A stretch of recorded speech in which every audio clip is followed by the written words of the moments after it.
Today we are using MOSFET transistor to make a small simple solar light. First connect the heatsink to the transistor. Connect a diode with source pin.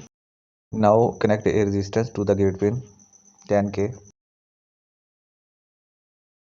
Connect it with diode. After this we need a 9-volt operated LED.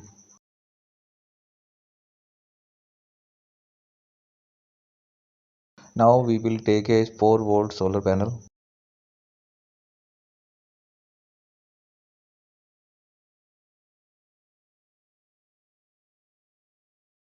A rechargeable battery holder. Use a 3.7-volt rechargeable battery. Now LED light will turn on automatically when the sunlight disappears.